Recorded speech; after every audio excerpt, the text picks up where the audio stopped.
पुरुष को स्त्री कभी समझ में नहीं आ पाती, इसलिए पुरुष निरंतर अनुभव करता है कि स्त्री बेबूझ है, समथिंग मिस्टीरियस, कुछ है जो छूट जाता है। वो क्या है जो छूट जाता है? निश्चित ही पुरुष और स्त्री साथ साथ जीते हैं। पुरुष स्त्री से पैदा होता है, स्त्री के साथ जीता है, प्रेम करता है, जन्म पूरा जीवन बिताता है। फिर भी क्या है जो स्त्री के भीतर पुरुष के लिए अनजान और अपरिचित रह जाता है? वही अनजान और अपरिचित तत्व का नाम लाओस से कह रहा है फेमिनिन मिस्ट्री, घाटी का रहस्य, अंधकार का रहस्य, निषेध की खूबी। क्या है स्त्री के भीतर? अगर एक स्त्री आपसे प्रेम में पड़ जाए तो भी आक्रमण नहीं करती, प्रेम में भी आक्रमण नहीं करती है, प्रेम में भी प्रतीक्षा करती है, आक्रमण का मौका आपको ही देती है। आप कभी किसी स्त्री से ऐसा न कह सकेंगे कि तूने मुझे प्रेम में उलझा दिया, कि तूने मुझे विवाह में डाल दिया। स्त्रियां ही डालती हैं, लेकिन कभी आप किसी स्त्री से ऐसा न कह सकेंगे कि तूने मुझे प्रेम में उलझा दिया, क्योंकि इनिशिएटिव वे कभी नहीं लेती, पहल वे कभी नहीं करती। वही उनका रहस्य, खींचना बिना किसी क्रिया के, बिना किसी कर्म के आकर्षित करना, सिर्फ होने मात्र से आकर्षित करना, जिसको कृष्ण ने गीता में इनेक्शन कहा है, अकर्म कहा है। स्त्री का रहस्य वही है। वो अगर प्रेम में भी गिर जाए तो उसकी तरफ से इशारा भी नहीं मिलता कि वो आपके प्रेम में गिर गई है। उसकी मौजूदगी आपको खींचती है, खींचती है। आप ही पहली दफा कहते हैं कि मैं प्रेम में पड़ गया हूं। स्त्री कभी किसी से नहीं कहती कि मैं तुम्हारे प्रेम में पड़ गई हूं। पहल कभी नहीं करती, क्योंकि पहल आक्रामक है, एग्रेसिव है, पॉजिटिव है। जब मैं किसी से कहता हूं कि मैं तुम्हें प्रेम करता हूं, मैं अपने से बाहर गया, मैंने कहीं जाके आक्रमण किया, मैंने ट्रेस पासिंग शुरू की, मैं दूसरे की सीमा में प्रवेश कर रहा हूं। स्त्री कभी किसी की सीमा में प्रवेश नहीं करती, फिर भी स्त्री आकर्षक है। उसका रहस्य क्या है? निश्चित ही उसका आकर्षण इनएक्टिव है, एक्टिव नहीं है। पुकारती है लेकिन आवाज नहीं होती उस पुकार में। हाथ फैलाती है लेकिन उसके हाथ दिखाई नहीं पड़ते। निमंत्रण दिया जाता है लेकिन निमंत्रण की कोई भी रूपरेखा नहीं होती। कर्म पुरुष को करना पड़ता है, कदम उसे उठाना पड़ता है, जाना उसे पड़ता है, प्रार्थना उसे करनी पड़ती है, और फिर भी स्त्री इंकार किए चली जाती है। और जब भी कोई स्त्री किसी के प्रेम में जल्दी हां भर देती है, तब समझना चाहिए उस स्त्री को भी स्त्रीण रहस्य का कोई पता नहीं है। क्योंकि जैसे ही स्त्री हां भरती है वैसे ही व्यर्थ हो जाती है। उसका निषेध, उसका इंकार किए चले जाना ही उसका अनंत रस का रहस्य है।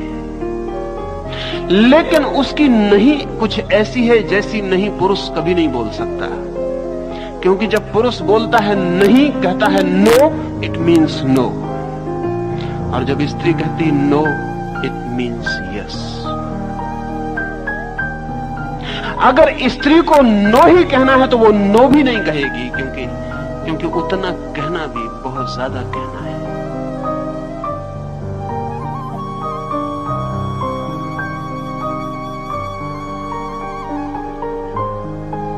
मुल्ला नसरुद्दीन एक युवती के प्रेम में पड़ गया है।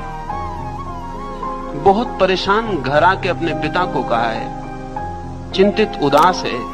तो पिता ने पूछा है इतना चिंतित क्यों है नसरुद्दीन? नसरुद्दीन ने कहा कि मैं बड़ी मुश्किल में पड़ गया।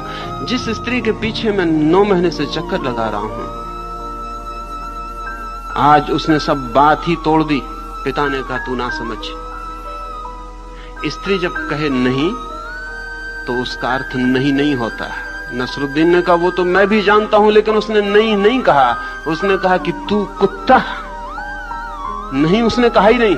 अगर वो नहीं कहती तो अभी मैं और 9 वर्ष चक्कर लगा सकता था।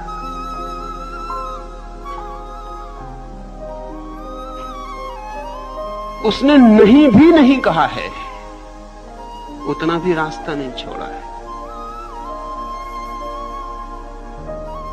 स्त्री जब हां करती है तब वो पुरुष की भाषा बोल रही है। इसलिए स्त्री के मुंह से हां बहुत ही छोटा, उथला और गहरे अर्थों में अनैतिक मालूम पड़ता है, उतना भी आक्रमण है। स्त्री का सारा रहस्य और राज तो इसमें है, उसकी मिस्ट्री इसमें है कि वो नहीं कहती है और बुलाती है, नहीं बुलाती और निमंत्रण जाता है। अपनी ओर से कभी कोई कमिटमेंट स्त्री नहीं करती, सब कमिटमेंट पुरुष करता है, सब प्रतिबद्धताएं पुरुष की हैं। और इस भ्रांति में कोई पुरुष ना रहे कि स्त्री ने कुछ भी नहीं किया है। स्त्री ने बहुत कुछ किया है, लेकिन उसके करने का ढंग निषेधात्मक है, घाटी की तरह, अंधेरे की तरह। निषेध ही उसकी तरकीब है, दूर हटना ही पास आने का निमंत्रण है, उसकी बचने की कोशिश ही बुलावा है। ये फेमिनिन मिस्ट्री है, और इसमें और गहरे उतरेंगे तो बहुत सी बातें ख्याल में आएंगी। स्त्री संभोग की दृष्टि से भी निषेधात्मक है, पैसिव है। इसलिए दुनिया में स्त्रियों के ऊपर कोई बलात्कार का जुर्म नहीं रखा जा सकता। किसी स्त्री ने लाखों वर्ष के इतिहास में किसी पर बलात्कार नहीं किया। स्त्री के व्यक्तित्व में बलात्कार असंभव है। पुरुष बलात्कार कर सकता है, करता है, और 100 में 90 मौके पर पुरुष जो भी करता है वो बलात्कार ही होता है। 100 में 90 मौके पर, उन मौकों पर नहीं जो अदालत में पकड़े जाते हैं। पति अपनी पत्नी के साथ भी जो संबंध निर्मित करता है उसमें 90 मौके पर बलात्कार होता है, क्योंकि स्त्री चुप है। उसकी चुप्पी हां समझी जा सकती है। और जो हमने व्यवस्था की है समाज की पति के प्रति, हमने उसका कर्तव्य बांधा हुआ है। पति उससे प्रेम मांगे तो वो चुप होकर दे देती है, लेकिन अगर उसके भीतर उस क्षण प्रेम नहीं था तो पति का ये प्रेम बलात्कार होगा। लेकिन पुरुष बलात्कार कर सकता है, क्योंकि पुरुष का पूरा व्यक्तित्व आक्रामक, एग्रेसिव है, हमलावर है।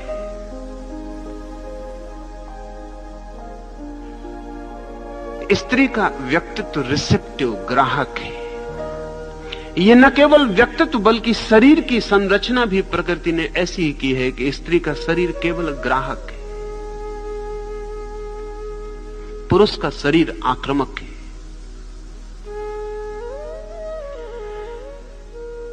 लेकिन सृजन होता है स्त्री से, जन्म होता है स्त्री से। आक्रमण करता है पुरुष, जो कि बिल्कुल संयोगिक है, जिसके बिना चल सकता है, और जन्म होता है स्त्री से जो केवल ग्राहक है। वैज्ञानिक कहते हैं जब भी कहीं जन्म होता है तो अंधेरे में, बीज फूटता है तो जमीन के अंधेरे में। रोशनी में ले आओ और बीज फूटना बंद कर देता है। एक व्यक्ति जन्मता है तो मां के गर्भ के अंधकार में, निपट गहन अंधकार में। प्रकाश में ले आओ, जन्म मृत्यु बन जाती है। जीवन में जो भी पैदा होता है सूत्र रहस्य का, वो सदा अंधकार में, गुप्त और छिपे हुए जगत में होता है। और गुप्त वही हो सकता है जो एग्रेसिव ना हो, आक्रामक ना हो। जो आक्रामक है वो गुप्त कभी नहीं हो सकता। इसलिए पुरुष के व्यक्तित्व में सतह बहुत होती है, गहराई नहीं होती उतनी। स्त्री के व्यक्तित्व में सतह बहुत कम होती है, गहराई बहुत ज्यादा होती है। और यही कारण है कि पुरुष जल्दी थक जाता है और स्त्री जल्दी नहीं थकती। आक्रमण थका देगा। इसलिए पुरुष वेश्याएं नहीं हो सकी, क्योंकि कोई पुरुष वेश्या नहीं हो सकता। एक संभोग थक जाएगा, स्त्री वेश्या हो सकी, क्योंकि 50 संभोग भी उसे नहीं थका सकते। वो सिर्फ रिसेप्टिव है, वो कुछ करती ही नहीं। इसलिए एक अनूठी घटना घटी कि पुरुष वेश्याएं नहीं हो सकी, स्त्रियां वेश्याएं हो सकी। पुरुष बलात्कारी हो सके, स्त्रियां बलात्कारी नहीं हो सकी। पुरुष गुंडे हो सके, स्त्रियां गुंडे नहीं हो सकी। लेकिन स्त्रियां वेश्याएं हो सकी, पुरुष वेश्याएं नहीं हो सके। और कारण कुल इतना है कि पुरुष का सारा व्यक्तित्व आक्रामक है, जो आक्रमण करेगा वो थक जाएगा। ये जान के आप हैरान होंगे कि जब बच्चे पैदा होते हैं तो 100 लड़कियां पैदा होती हैं तो 116 लड़के पैदा होते हैं। प्रकृति संतुलन को कायम रखती है क्योंकि पुरुष कमजोर है। हम सब यही सोचते हैं कि पुरुष बहुत शक्तिशाली है, वो सिर्फ पुरुष का ख्याल है। पुरुष कमजोर है, इसलिए 116 लड़के पैदा करने पड़ते हैं और 100 लड़कियां, क्योंकि 14 वर्ष के होते होते 16 लड़के मर जाते हैं और लड़के और लड़कियों का अनुपात बराबर हो जाता है। 16 लड़के एक्स्ट्रा, अतिरिक्त, स्पेयर प्रकृति को पैदा करने पड़ते हैं, क्योंकि पता है कि 16 लड़के 100 में से 14 वर्ष की उम्र पाते पाते मर जाएंगे। स्त्रियों की औसत उम्र पुरुषों से ज्यादा है, 5 वर्ष। अगर पुरुष 70 साल जीता है तो स्त्रियां 75 साल जीती। और स्त्रियां जितना श्रम उठाती हैं शरीर से, क्योंकि एक बच्चे को जन्म देने में जितना श्रम है उतना एक एटम बम को जन्म देने में भी नहीं है।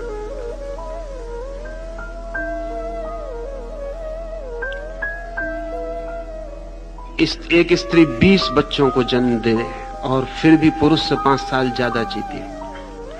स्त्रियां कम बीमार पड़ती हैं और जो बीमारियां स्त्रियों को हैं वो स्त्रियों की नहीं, पुरुषों ने जो समाज निर्मित किया है उसकी परेशानी की वजह से। स्त्रियां कम बीमार पड़ती हैं, फिर भी जितनी बीमार पड़ती हैं उसमें भी कोई 70% कारण पुरुषों ने जो व्यवस्था की है वो है, स्त्रियां नहीं। क्योंकि सारी व्यवस्था पुरुष की है, मैन डोमिनेटेड है और पुरुष अपने ढंग से व्यवस्था करता है, उसमें स्त्री को एडजस्ट होना पड़ता है, वो उसकी बीमारी का कारण है। हिस्टीरिया पुरुषों के समाज में स्त्रियों को एडजस्ट होने का परिणाम है।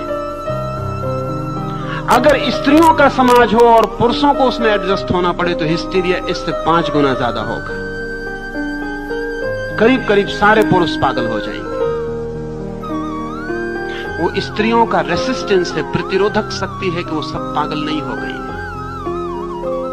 फिर भी स्त्रियां आपको क्रोधी दिखाई पड़ती हैं, ईर्ष्यालु दिखाई पड़ती हैं, उपद्रव, कलह 24 घंटे वो जारी रखती हैं। उसका कुल कारण इतना है कि वे जो होने को पैदा हुई हैं, समाज उनको वो नहीं होने देता और कुछ और करवाने की कोशिश करता है। उससे उनकी सृजनात्मक शक्ति विध्वंस की तरफ, परवर्षण की तरफ, विकृति की तरफ चली जाती है।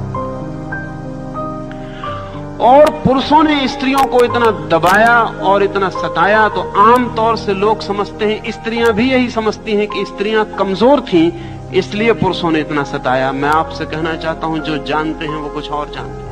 वो ये जानते हैं कि स्त्रियां इतनी शक्तिशाली थीं कि अगर न दबाई गई होती तो पुरुषों को उन्होंने कभी का दबा डाला होता।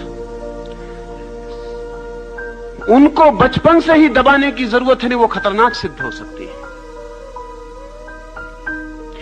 स्त्रियों को सारी दुनिया में दबाए जाने का जो असली कारण है, वो असली कारण यह है कि वो इतनी शक्तिशाली सिद्ध हो सकती हैं अगर बिना दबाई छोड़ दी जाएं कि पुरुष बहुत मुश्किल में पड़ जाएगा। इसलिए उन्हें सब तरफ से रोक देना जरूरी है और बचपन से रोक देना जरूरी है। और रुकावट करीब करीब वैसी है जैसे चीन में हम स्त्रियों को लोहे के जूते पहना देते थे, फिर उनका पैर बड़ा नहीं हो पाता था, फिर वे स्त्रियां दौड़ नहीं सकती थी, चल नहीं सकती थी, ठीक से भाग नहीं सकती थी। सच तो यह है, उन्हें सदा ही पुरुष के कंधे के सहारे की जरूरत थी। और फिर पुरुष उनसे कहता था नाजुक, डेलिकेट, और नाजुक होने को पुरुष ने एक मूल्य बना दिया, एक वैल्यू बना दिया, क्योंकि स्त्री नाजुक हो तो ही उस पर काबू किया जा सकता है। स्त्री पुरुष से ज्यादा मजबूत सिद्ध हो सकती है अगर उसको पूरा विकसित होने दिया जाए, क्योंकि प्रकृति ने उसे जन्म की शक्ति दी है और जन्म की शक्ति सदा उसके पास होती है जो ज्यादा शक्तिशाली है। अन्यथा गर्भ को खींच लेना असंभव हो जाए। लाओस से कहता है इस स्त्रीण रहस्य को ठीक से समझ लें, ये घाटी की जो आत्मा है इसे ठीक से समझ लें। ये घाटी की आत्मा कभी थकती नहीं, ये कभी मरती नहीं। ये जो निषेध है, ये जो ना करने के द्वारा करने की कला है, ये जो बिना आक्रमण के आक्रमण कर देना है, ये बिना बुलाए बुला लेने का जो राज है, इसे ठीक से समझ लें। क्योंकि लाओस से कहता है इस राज को समझकर ही कोई जीवन के परम सत्य को उपलब्ध कर सकता है। हम पुरुष की तरह परम सत्य को कभी नहीं पा सकते, क्योंकि परम सत्य पर कोई आक्रमण नहीं किया जा सकता। कोई हम बंदूकें और तलवारें लेकर परमात्मा के मकान पर कब्जा नहीं कर लेंगे। परमात्मा को केवल वे ही पा सकते हैं जो स्त्रीण रहस्य को समझ गए, जिन्होंने अपने को इतना समर्पित किया, इतना छोड़ा, लेट गो, कि परमात्मा उनमें उतर सके। ठीक वैसे ही जैसे स्त्री पुरुष के प्रेम में अपने को छोड़ देती है, कुछ करती नहीं, बस छोड़ देती है, और पुरुष उसमें उतर पाता है। एक बहुत अनूठी बात जो इधर 10 वर्षों में ख्याल में आनी शुरू हुई, क्योंकि वास्तविक स्त्री खो गई है दुनिया से, और जो स्त्री है वो बिल्कुल सूडो है, वो पुरुष के द्वारा बनाई गई है, वो बिल्कुल बनावटी है। जिसको हम आज स्त्री कह के जानते हैं वो पुरुष के द्वारा बनाई गई गुड़िया से ज्यादा नहीं है। वो स्वाभाविक स्त्री नहीं है जैसी होनी चाहिए। अभी पश्चिम में एक छोटा सा वैज्ञानिकों का प्रयोग चलता है, जिसमें वो ये कोशिश करते हैं कि क्या ये संभव है, और तंत्र ने इस पर बहुत पहले काम किया है, बहुत पहले, कोई 2000 साल पहले, और ये अनुभव किया है कि ये हो सकता है। स्त्री और पुरुष के संभोग में चूंकि पुरुष सक्रिय होता है, अगर पुरुष सक्रिय ना हो पाए तो संभोग असंभव है। अगर पुरुष कमजोर हो जाए, वृद्ध हो जाए, उसके जनन यंत्र शिथिल हो जाएं, तो संभोग असंभव है। लेकिन अभी पश्चिम में 10 वर्षों में कुछ प्रयोग हुए हैं गहरे, जिनमें वो कहते हैं कि अगर पुरुष की जननेंद्रिय बिल्कुल शिथिल और क्षीण, शक्तिहीन हो जाए तो भी फिक्र नहीं। स्त्री अगर उस पुरुष को प्रेम करती है तो सिर्फ स्त्री जननेंद्रिय के पास पहुंच जाने पर स्त्री की जननेंद्रिय पुरुष की जननेंद्रिय को चुपचाप अपने भीतर खींच लेती, पुरुष को प्रवेश की भी जरूरत नहीं है। अगर स्त्री का प्रेम भारी है तो उसका शरीर ऐसे खींच लेता है जैसे खाली जगह में हवा खींच के आ जाए। ये बहुत हैरानी का तथ्य है। और अगर ऐसा नहीं होता तो उसका कुल कारण इतना है कि स्त्री प्रेम नहीं करती है उस पुरुष को, इसलिए उसका शरीर उसे खींचता नहीं, और इसलिए पुरुष जो भी कर रहा है वो बलात्कार है। अगर स्त्री प्रेम करती है तो खींच लेगी, उसका पूरा बायोलॉजिकल, उसका जैविक यंत्र ऐसा है कि वो व्यक्ति को अपने भीतर खींच लेगी। लाओस से कहता है ये स्त्री का रहस्य है कि बिना कुछ किए वो कुछ कर सकती है, बिना कुछ किए। पुरुष को कुछ भी करना हो तो करना पड़ेगा। धर्म का रहस्य भी स्त्रीण है। अगर कोई परमात्मा को पाने जाए तो कभी ना पा सकेगा, और कोई केवल अपने हृदय के द्वार को खोलकर ठहर जाए तो परमात्मा यहीं और अभी प्रवेश कर जाता है। दूर दूर खोजे कोई, अनंत की यात्रा करे कोई, भटके जन्मों जन्मों तक, तो भी परमात्मा को नहीं पा सकेगा। क्योंकि परमात्मा को पाने का राज ही यही है कि हम रिसेप्टिव हो जाएं, एग्रेसिव नहीं। हम अपने को खुला छोड़ दें। हम सिर्फ राजी हो जाएं कि वो आता हो तो हमारे द्वार दरवाजे बंद ना पाए। हमारा प्रेम इतना ही करे कि वो एक पैसिव अवेटिंग, एक निष्क्रिय प्रतीक्षा बन जाए। स्त्री जन्म जन्म तक अपने प्रेमी की प्रतीक्षा कर सकती है, पुरुष नहीं कर सकता। पुरुष प्रतीक्षा जानता ही नहीं है। पुरुष के मन की जो व्यवस्था है उसमें प्रतीक्षा नहीं है। उसमें अभी और यहीं इंस्टेंट सब चाहिए।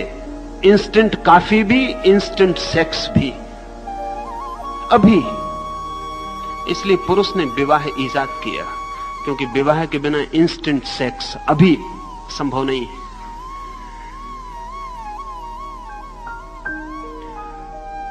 पुरुष प्रतीक्षा बिल्कुल नहीं कर सकता, आतुर है, व्यग्र है, तनावग्रस्त है। लेकिन स्त्री प्रतीक्षा कर सकती, अनंत प्रतीक्षा कर सकती। इसलिए जब इस मुल्क में हिंदुओं ने पुरुषों को विधुर रखने की व्यवस्था नहीं की और स्त्रियों को विधवा रखने की व्यवस्था की, तो ये सिर्फ स्त्रियों पर जाति ही नहीं थी, ये स्त्रियों की प्रतीक्षा के तत्व की समझ भी इसमें थी। एक स्त्री अपने प्रेमी के लिए पूरे जन्म, अगले जन्म तक के लिए प्रतीक्षा कर सकती, ये भरोसा किया जा सकता, लेकिन पुरुष पर यह भरोसा नहीं किया जा सकता। इसलिए भारत ने अगर स्त्रियों को विधवा रखने की व्यवस्था दी और पुरुषों को नहीं दी, तो सिर्फ इसलिए नहीं कि यह व्यवस्था पुरुष के पक्ष में थी, जहां तक मैं समझ पाता हूं यह पुरुष का बहुत बड़ा अपमान था, ये स्त्री का गहनतम सम्मान था, क्योंकि इस बात की सूचना थी कि हम स्त्री पर भरोसा कर सकते हैं कि वो प्रतीक्षा कर सकते हैं, लेकिन पुरुष पर भरोसा नहीं किया जा सकता है। पुरुष पर भरोसा नहीं किया जा सकता, इसलिए विधुर को रखने के लिए आग्रह नहीं रहा। कोई रहना चाहे वो उसकी मर्जी, लेकिन स्त्री पर आग्रह था, और आग्रह इसलिए था कि उसकी प्रतीक्षा में ही उसका वो जो स्त्रीण तत्व है वो ज्यादा प्रकट होगा। उसे जितना अवसर मिले निष्क्रिय प्रतीक्षा का, उसके भीतर की गहराइयां उतनी ही गहन और गहरी हो जाती हैं, और उसके आंतरिक रहस्य मधुर और सुगंधित हो जाते हैं। एक बहुत हैरानी की बात मैं कभी कभी पढ़ता रहा हूं, कभी मेरे ख्याल में नहीं आती थी कि बात क्या होगी।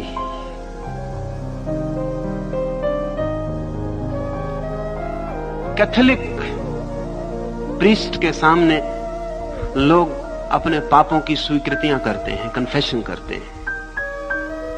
अनेक कैथोलिक पुरोहितों का यह अनुभव है कि जब स्त्रियां उनके सामने अपने पापों की स्वीकृति करती हैं तो स्वभावतः वे भी मनुष्य हैं और केवल ट्रेंड प्रीस्ट हैं। ईसाइयत ने एक दुनिया को बड़े से बड़ी जो बुरी बात दी है वो ये प्रशिक्षित पुरोहित दिए।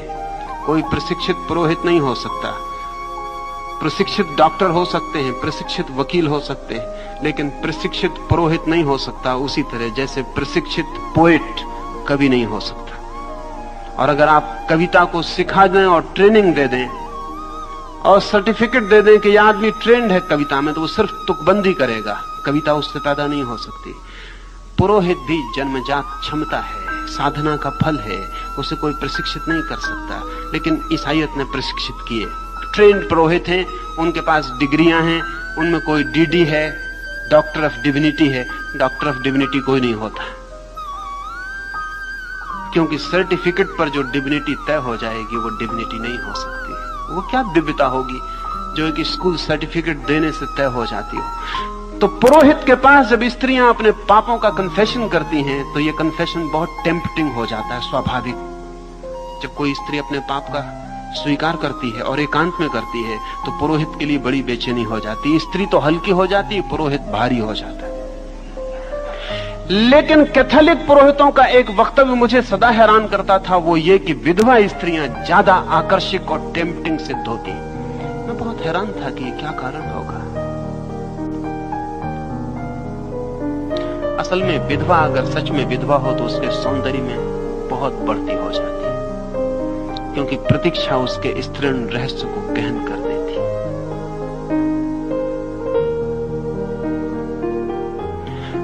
कुंवारी लड़की में जो रहस्य होता है वो प्रतीक्षा का है। इसलिए सारी दुनिया में जो समझदार कौमें थी उन्होंने तय किया कि कुंवारी लड़की से ही विवाह करना, क्योंकि सच तो यह है कि जो लड़की कुंवारी नहीं है उससे विवाह करने का मतलब है कि आपको स्त्री के रहस्य को जानने का मौका ही नहीं मिलेगा। वो रहस्य पहले ही खंडित हो चुका, वो स्त्री छिछली हो गई।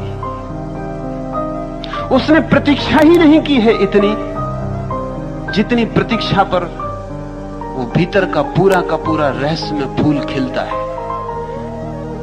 इसलिए जिन समाजों ने स्त्री के कुंवारे रहने पर और विवाह पर जोर दिया, उन्होंने पुरुष के कुंवारेपन की बहुत फिक्र नहीं की। उसका कारण है कि पुरुष के कुंवारेपन या ना कुंवारेपन से कोई फर्क नहीं पड़ता है, लेकिन स्त्री के कुंवारेपन से फर्क पड़ता है। कुंवारी स्त्री में एक सौंदर्य है जो विवाह के बाद उसमें खो जाता है। वो सौंदर्य उसमें फिर से जन्मता है जब वो मां बनना शुरू होती है, क्योंकि अब वो एक और बड़े रहस्य के द्वार पर और एक और बड़ी प्रतीक्षा के द्वार पर खड़ी हो जाती है। उसे गर्भवती देखकर पति चिंतित हो सकता है, और पति चिंतित होते हैं, और उनकी चिंता स्वाभाविक है, क्योंकि उनके लिए प्रतीक्षा नहीं केवल एक और इकोनॉमिक, एक आर्थिक उपद्रव उनके ऊपर आने को है। लेकिन मां मधुर हो जाती है। असल में मां का गर्भ जैसे बढ़ने लगता है, उसकी आंखों की गहराई बढ़ने लगती है, उसके शरीर में नए कोमल तत्वों का आविर्भाव होता है। गर्भिणी स्त्री का सौंदर्य स्त्रीण रहस्य से बहुत भारी हो जाता है।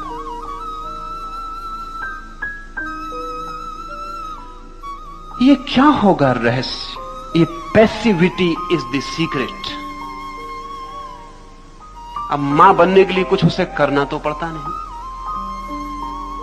बेटा उसके पेट में बड़ा होने लगता है, उसे सिर्फ प्रतीक्षा करनी होती, उसे कुछ भी नहीं करना होता। असल में उसे सब करना छोड़ देना होता है, सिर्फ प्रतीक्षा ही करनी होती है। जैसे जैसे उसके बेटे का या उसकी बेटी का, उसके गर्भ का विकास होने लगता है, वैसे वैसे सब काम उसे छोड़ देना पड़ता है। वो सिर्फ प्रतीक्षा में रह जाती है, वो सिर्फ स्वप्न देखने लगती है।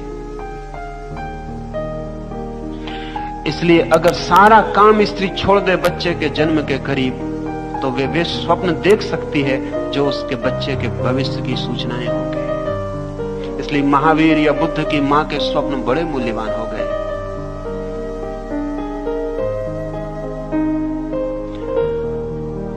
महावीर या बुद्ध के संबंध में कहा जाता है कि जब वे पैदा हुए तो उनकी मां ने स्वप्न देखे। वे स्वप्न रोज मां के सामने प्रकट होते गए। उन स्वप्नों में बुद्ध या महावीर के जीवन की सारी रूपरेखा प्रकट हो गई। अगर मां सच में ही मां हो और आने वाले भविष्य में जो जन्म लेने वाला प्राण है उसके साथ पूरी पैसिविटी में हो, तो वो अपने बच्चे की जन्म कुंडली खुद ही लिख जा सकती है। किसी पुरोहित, किसी पंडित को दिखाने की जरूरत नहीं। और मां जिसकी जन्म कुंडली न लिख सके, उसकी कोई पुरोहित और पंडित न लिख सकेगा, क्योंकि इतना तादात्म्य, इतना एकात्म फिर कभी किसी दूसरे से नहीं होता है। पति से भी नहीं होता है इतना तादात्म्य पत्नी का, जितना अपने बेटे से होता है। बेटा उसका ही एक्सटेंशन है, उसका ही फैलाव है। लेकिन मां बनने के लिए कुछ भी करना नहीं पड़ता। पिता बनने के लिए बहुत कुछ करना पड़ता है। मां बनने के लिए कुछ भी नहीं करना होता। मां बनने के लिए केवल मौन प्रतीक्षा करनी होती। इस मौन प्रतीक्षा में दो चीजों का जन्म होता है, एक तो बेटे का जन्म होता है और एक मां का भी जन्म होता है। इसलिए पूरब के मुल्क जिन्होंने फेमिनिन मिस्ट्री को समझा, उन्होंने स्त्री को जो चरम आदर दिया है वो मां का, पत्नी का नहीं।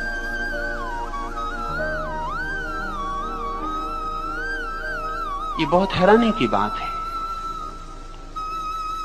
मुझसे लोग पूछते थे कि आप सन्यासियों को स्वामी कहते हैं, लेकिन सन्यासियों को मां क्यों कहते हैं, जबकि वो भी, उनका विवाह भी नहीं हुआ, उनका बच्चा भी नहीं हुआ।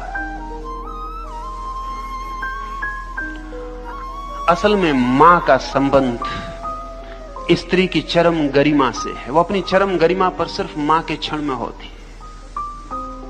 उसका जो पीक एक्सपीरियंस है वो पत्नी होना नहीं है, प्रेयसी होना नहीं है। प्रेयसी और पत्नी होना केवल चढ़ाई की शुरुआत है। उसका जो पीक एक्सपीरियंस है, जो शिखर अनुभव है, उसका मां होना है। इसलिए जिन समाजों में भी स्त्रियों ने तय कर लिया है कि पत्नी होना उनका शिखर है, उन समाजों में स्त्रियां बहुत दुखी हो जाएंगी, क्योंकि वो उनका शिखर है नहीं। यद्यपि पुरुष राजी है कि वे पत्नी होने को ही अपना शिखर समझें, क्योंकि पुरुष को पति होने पर शिखर उपलब्ध हो जाता है, पिता होने पर उसे शिखर उपलब्ध नहीं होता। उसे प्रेमी होने पर शिखर उपलब्ध हो जाता है, लेकिन स्त्री को उपलब्ध नहीं होता। स्त्री का ये जो मातृत्व का राज है, इसे लाओस से कहता है ये अंधेरे जैसा है। इसमें और बहुत सी बातें ख्याल में लेने जैसी हैं। जब पुरुष पैदा होता है, जब एक बच्चा पैदा होता है, लड़का पैदा होता है, तो उसके पास अभी सेक्स हार्मोन होते नहीं, बाद में पैदा होने शुरू होते हैं। उसका वीर्य बाद में निर्मित होना शुरू होता है। लेकिन ये जान के आप हैरान होंगे कि जब लड़की पैदा होती है तो वो अपने सब अंडे साथ लेके पैदा होती है। उसके जीवन भर में जितने अंडे प्रति माह उसके मासिक धर्म में निकलेंगे, उतने अंडे वो लेकर ही पैदा होती है। स्त्री पूरी पैदा होती है, उसके पास पूरा कोष होता है उसके एग्स का। फिर उनमें से एक एक अंडा समय पर बाहर आने लगेगा, लेकिन वो सब अंडे लेकर आती है। पुरुष अधूरा पैदा होता है, और अधूरे पैदा होने की वजह से लड़के बेचैन होते हैं और लड़कियां शांत होती हैं। एक अनइजीनेस लड़के में जन्म से होती है, लड़की में एक एट ईजनेस जन्म से होती है। लड़की के शरीर का, उसके व्यक्तित्व का जो सौंदर्य है, वो उसकी शांति से बहुत ज्यादा संबंधित है। अगर लड़की को बेचैन करना हो तो उपाय करने पड़ते हैं, और लड़के को अगर शांत करना हो तो उपाय करने पड़ते हैं। अशांत होना स्वाभाविक है। बायोलॉजिस्ट कहते हैं कि उसका कारण है कि स्त्री जिस अंडे से बनती है, उसमें जो अणु होते हैं वो XX होते हैं, दोनों एक से होते हैं। और पुरुष जिस क्रोमोसोम से बनता है उसमें XY होता है, उसमें एक X होता है, एक Y होता है, वो समान नहीं होते। स्त्री में जो तत्व होते हैं वो XX होते हैं, दोनों समान होते हैं। इसलिए स्त्री सुडौल होती है, पुरुष सुडौल नहीं हो पाता। स्त्री के शरीर में जो कर्व्स का सौंदर्य है वो उसके XX दोनों संतुलित अंडों के कारण है, और पुरुष के शरीर में वैसा संतुलन नहीं हो सकता, क्योंकि XY उसके एक और दूसरे में समानता नहीं है। स्त्री के व्यक्तित्व को बनाने वाले 48 अणु हैं, वो पूरे हैं 24-24। पुरुष को बनाने वाले 47 हैं, और बायोलॉजिस्ट कहते हैं कि वो जो एक अणु की कमी है वही पुरुष को जीवन भर दौड़ाती है। इस दुकान से उस दुकान, जमीन से चांद दौड़ाती रहती। वो जो एक कम है उसकी खोज वो पूरा होना चाहता है।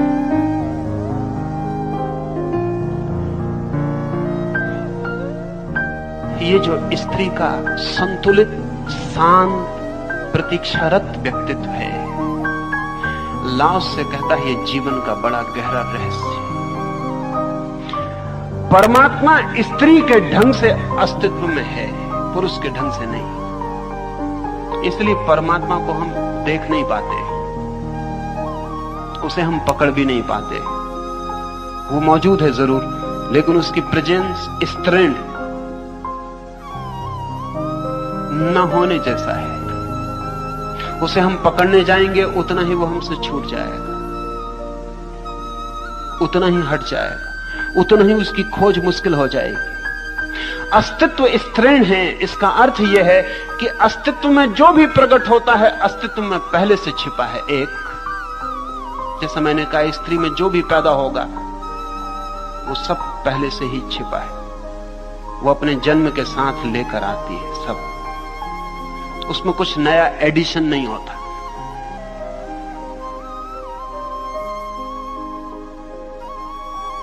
वो पूरी पैदा होती है, उसमें ग्रोथ होती है लेकिन एडिशन नहीं होता, उसमें विकास होता है लेकिन कुछ नई चीज जुड़ती नहीं। यही वजह है कि वो बड़ी तृप्त जीती है। स्त्रियों की तृप्ति आश्चर्यजनक है, अन्यथा इतने दिन तक उनको गुलाम नहीं रखा जा सकता था। उनकी तृप्ति आश्चर्यजनक है। गुलामी में भी वे राजी हो जाती है, कैसी भी स्थिति हो वे राजी हो जाती है। अतृप्ति उनमें बड़ी मुश्किल से पैदा की जा सकती है, बड़ी कठिन है, और तभी पैदा की जा सकती है जब कुछ बायोलॉजिकल कठिनाई उनके भीतर पैदा हो जाए, जैसा पश्चिम में लग रहा है कि कठिनाई पैदा हुई है, तो उनमें पैदा की जा सकती है बेचैनी। और जिस दिन स्त्री बेचैन होती है उस दिन उसको चैन में लाना फिर बहुत मुश्किल है, क्योंकि वो बिल्कुल अप्राकृतिक है उसका बेचैन होना। इसलिए स्त्री बेचैन नहीं होती, सीधी पागल होती है। यह आप जान के हैरान होंगे कि स्त्री या तो शांत होती है या पागल हो जाती है, बीच में नहीं ठहरती, ग्रेडेशंस नहीं है। पुरुष न तो शांत होता है इतना, न इतना पागल होता है, बीच में काफी डिग्रीज है उसके पास, अशांति की डिग्रीज में वो डोलता रहता है। बड़ी से बड़ी अशांति में भी वो पागल नहीं हो जाता, और बड़ी से बड़ी शांति में भी वो बिल्कुल शांत नहीं हो जाता। नीत्शे ने बहुत विचार की बात कही है। उसने कहा है कि जहां तक मैं समझता हूं, बुद्ध जैसे व्यक्ति में स्त्रीण तत्व ज्यादा रहे होंगे।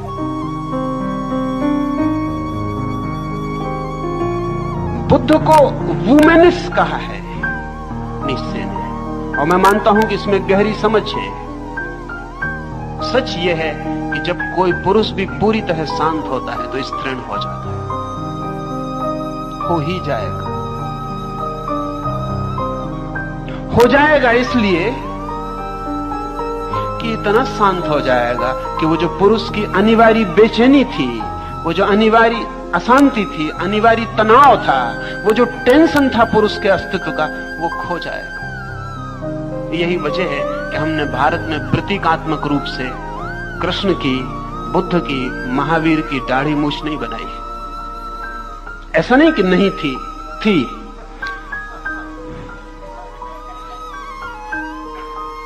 लेकिन नहीं बनाई, क्योंकि वो सांकेतिक नहीं रह गई, सांकेतिक नहीं रह गई। वो बुद्ध के भीतर की खबर नहीं देती, इसलिए उसे हटा दिया। सिर्फ एक मूर्ति पर बुद्ध की दाढ़ी है, इसलिए लोग उस मूर्ति को कहते हैं वो झूठ है, वो ठीक नहीं है, क्योंकि किसी मूर्ति पर दाढ़ी नहीं है। महावीर की एक मूर्ति पर मूंछ है, तो लोग कहते हैं कि वो कुछ किसी जादूगर ने उन पर मूंछ उगा दी है। तो उस पूरे मंदिर का नाम मुछाला महावीर है, मूंछ वाले महावीर, क्योंकि महावीर तो मूंछ वाले थे नहीं। लेकिन महावीर में मूंछ ना हो, बुद्ध में मूंछ ना हो, कभी एकाध दफा ऐसी घटना घट सकती है, क्योंकि कुछ पुरुष होते हैं जिनमें हार्मोन्स की कमी की वजह से दाढ़ी मूंछ नहीं होती। लेकिन जैनों के 24 तीर्थंकर किसी को दाढ़ी ना हो, जरा कठिन है, इतना बड़ा संयोग मुश्किल है। लेकिन वो प्रतीकात्मक है, वो इस बात की खबर है कि हमने ये स्वीकार कर लिया था कि ये व्यक्ति अब स्त्रीण रहस्य में प्रवेश कर गया, द फेमिनिन मिस्ट्री में। ध्यान रहे, जब मैं स्त्रीण रहस्य कह रहा हूं तो कोई ऐसा ना समझे कि मेरा मतलब स्त्री से ही है। स्त्री भी हो सकती है स्त्रीण रहस्य में प्रवेश ना करे, और पुरुष भी प्रवेश कर सकता है। स्त्रीण रहस्य तो जीवन का एक सूत्र है। लाओ से इसलिए कहता है कि द फीमेल मिस्ट्री दस डू बी नेम, हम इस तरह नाम देते हैं। नाम देने का कारण है क्योंकि ये नाम अर्थपूर्ण मालूम पड़ता है। हम उस रहस्य को पुरुष जैसा नाम नहीं दे सकते।